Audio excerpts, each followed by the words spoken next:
Hi, I'm Xiao Gao, and I'm introducing the problem 1 in last week's test because I did so bad in this section. Problem 1 introduced that an object moves from location D to F on a trajectory in the direction indicated, and we should use the number direction arrows shown to indicate which direction arrow best represents the direction of the quantity listed below. The first question it asks about the position vector at the location D. We know that the position vector should always be the end position minus the starting position. We know that the starting position. We don't know the starting position, but we know the end position should be D itself. As a test, I assume that the starting point is center of the circle, but it proved to be wrong because in the test it doesn't indicate this is the origin at any place. So that we should need more info, and we should choose 10. Similarly, the position vector at location E and the position vector at location F should also choose 10. More info needed. And second position, it asks about the displacement between D and F, so we should simply use F minus D and use F as the end position and use D as the starting position, so it should be like this. And similarly, location D and E should be from D to E, that is 4, and the change in position between E and F should be the vector from E to F, that is the vector 6.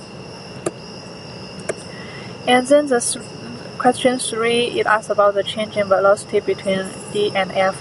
Also, we should also know the end position and the starting position, and then use the end minus the starting. In this case, the end position is the velocity of F, and the starting velocity should be the velocity of D. And when we minus them, we got delta V, that is from the starting point of D to the end point of F.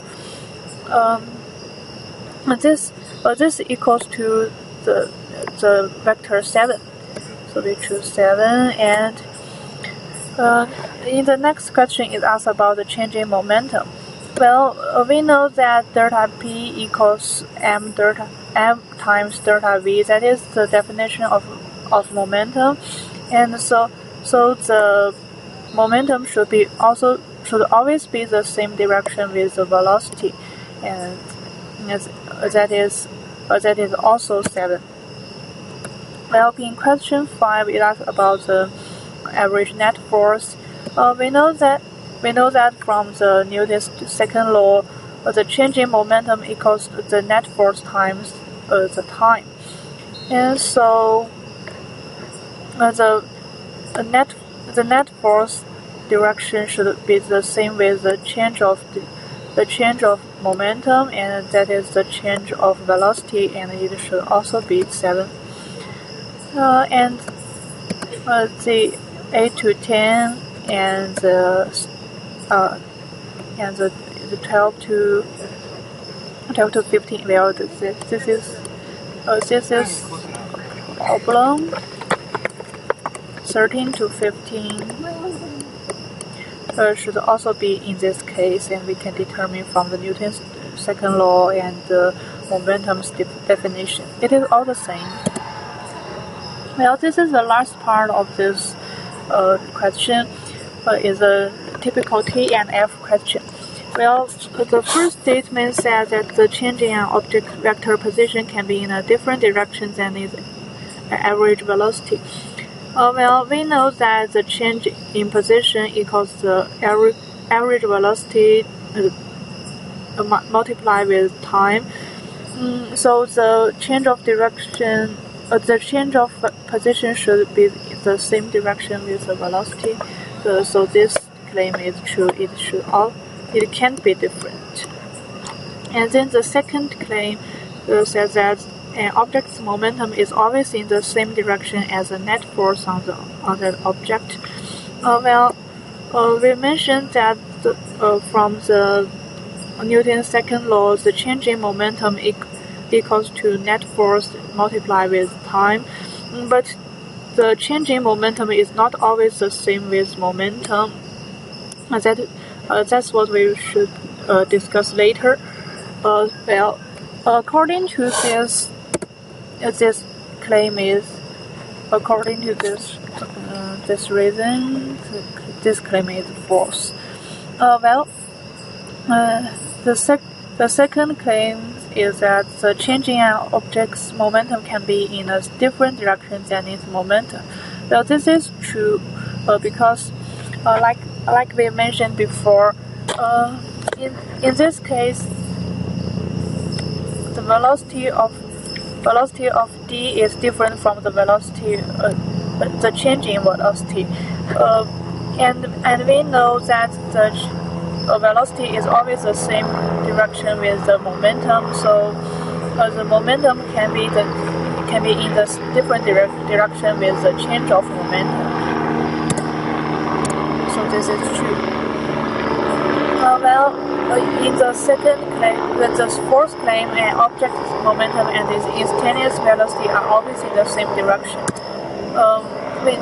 We know from the momentum definition that momentum equals m times velocity, and so the velocity is always the same direction with the momentum. And in this case, the velocity is the instantaneous velocity. Yeah. So this is true. The last claim said that if the net force on an object is constant, then the rate of change of its position is constant. We know from Newton's second law that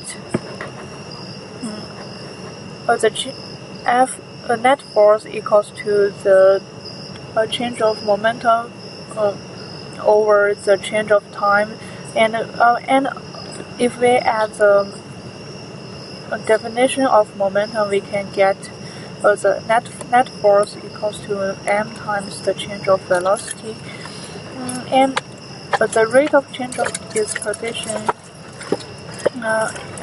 according to this equation equals to the velocity.